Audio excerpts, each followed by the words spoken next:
Today I'm going to add another lesson to my series on how to move from practicing scales to playing better solos. I'm going to build on the ideas that I presented in the previous lessons of this series, and I'm also adding in an important new piece, which is to start combining the first and second shapes of the minor pentatonic scale. For this series, I've been using the A minor pentatonic scale for continuity, but these patterns can be applied to any key, not just A minor. Once you get a pattern down, try and transpose it to a new key. The different areas of the guitar will feel different to play in, and I find that they tend to lend themselves to different ideas. The scale chunk that I'm using today starts on A on the 4th string 7th fret in shape 1. It ascends up the scale to the highest note,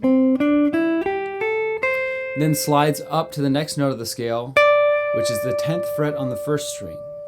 Now we've shifted from shape 1 to shape 2, and we'll go back down shape 2 until we reach the 3rd string at the 7th fret. And here we're going to slide back with our first finger to the 5th fret back to shape 1, and then finish it out on the 4th string in shape 1. Take a look at the full scale chunk.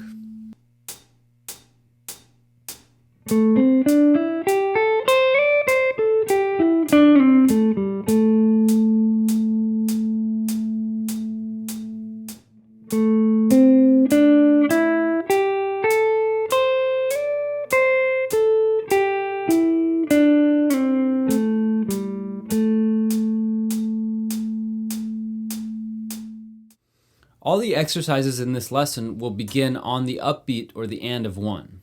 As the series continues, I'll get into some more syncopation, and exercises 3 and 4 of today's lesson involve a slightly more syncopated rhythm using multiple upbeats. Exercise 1 is going to start at A on the 4th string, move up through shape 1,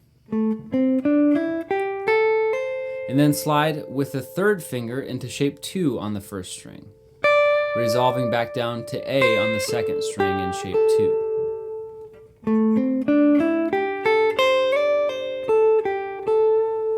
The second half starts at the top of shape 2 and descends back down, connecting with shape 1 at the 3rd string, sliding with the 1st finger and resolving back to A. Here's the full first exercise.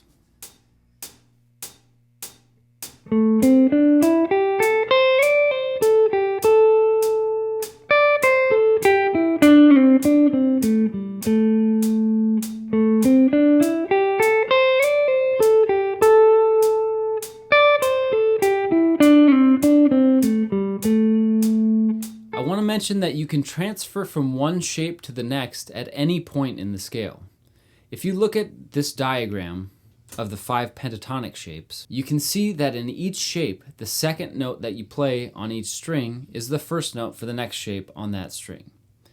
Take a look at this part of the scale, the part that we play with our 3rd or 4th finger in shape 1, and how it matches this part of the scale, the part that we would play with our 1st and 2nd finger in shape 2. All the frets are the same, so these notes are all identical. You'll see that this is true for all the shapes and comes back around to the beginning with shape 1 again, matching with the 2nd note of each string in shape 5. I'm pointing this out so that you'll feel comfortable trying out new ways of moving between these shapes. Explore with the connections between the shapes and use the exercises I provide to inspire some ideas of your own. My goal isn't to tell you how to solo, but rather to show you a way that you can practice so that you can expand on your soloing ideas in your own way. That being said, exercise 2 shifts between the two shapes in a different spot. In this one, we're shifting from the 7th to the 9th fret on the 3rd string with our 3rd finger in the first half. And on the way back down, we're shifting backwards from the 8th fret to the 5th fret on the 2nd string with our 1st finger. There's also a slide up and down over the course of 3 notes, which you could easily replace with a bend if you want. So here's the full second exercise.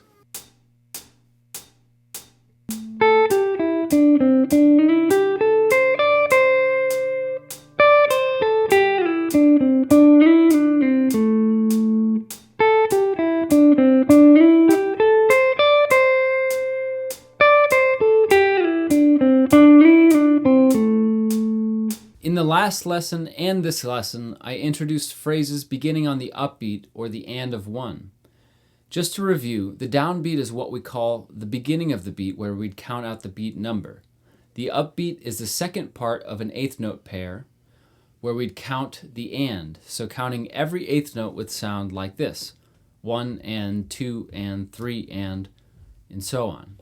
In the next 2 exercises, we're going to expand on that idea and extend it into the second beat of each phrase. The first note lands on the and of 1, then there's an eighth note rest followed by another note on the and of 2.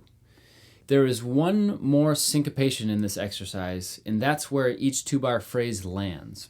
If you look at bar 2, you'll see that the last note we play lands on the and of 2 and then holds through beats 3 and 4. Try to take note of how beginning and ending at different points in the rhythm changes the feel of the phrase. Here's exercise 3.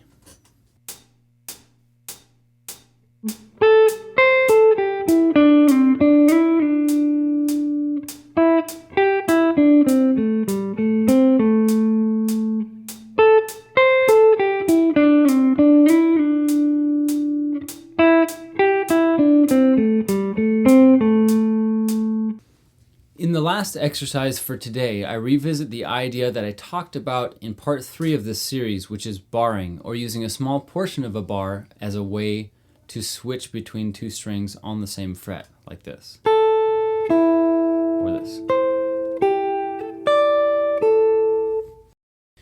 This one keeps the same beginning rhythm as exercise 3, so starting on the and of 1 and then the and of 2, but a bit of a different ending. It starts at the 5th fret on the 1st string, moves down through shape 1 to the 3rd string, and then slides up into shape 2, ending with a bar on the 8th fret of the 1st string. The second half goes back to the 7th fret on the 3rd string, moves up shape 2 all the way to the top note, then slides backward with the 3rd finger to return to shape 1, and ends with a bar with the 1st finger on the 5th fret in shape 1. Check out the full exercise.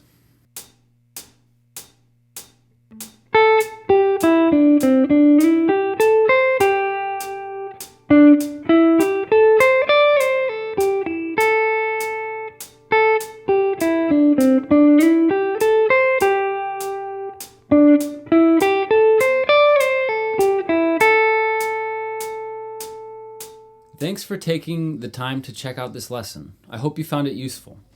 Stick around to see the full practice along exercise after I'm done talking, and you can try to play along with it. As always, I've got a free PDF of this lesson available on my website at practicemakesbettermusic.com, and you can find the link to this lesson in the description below.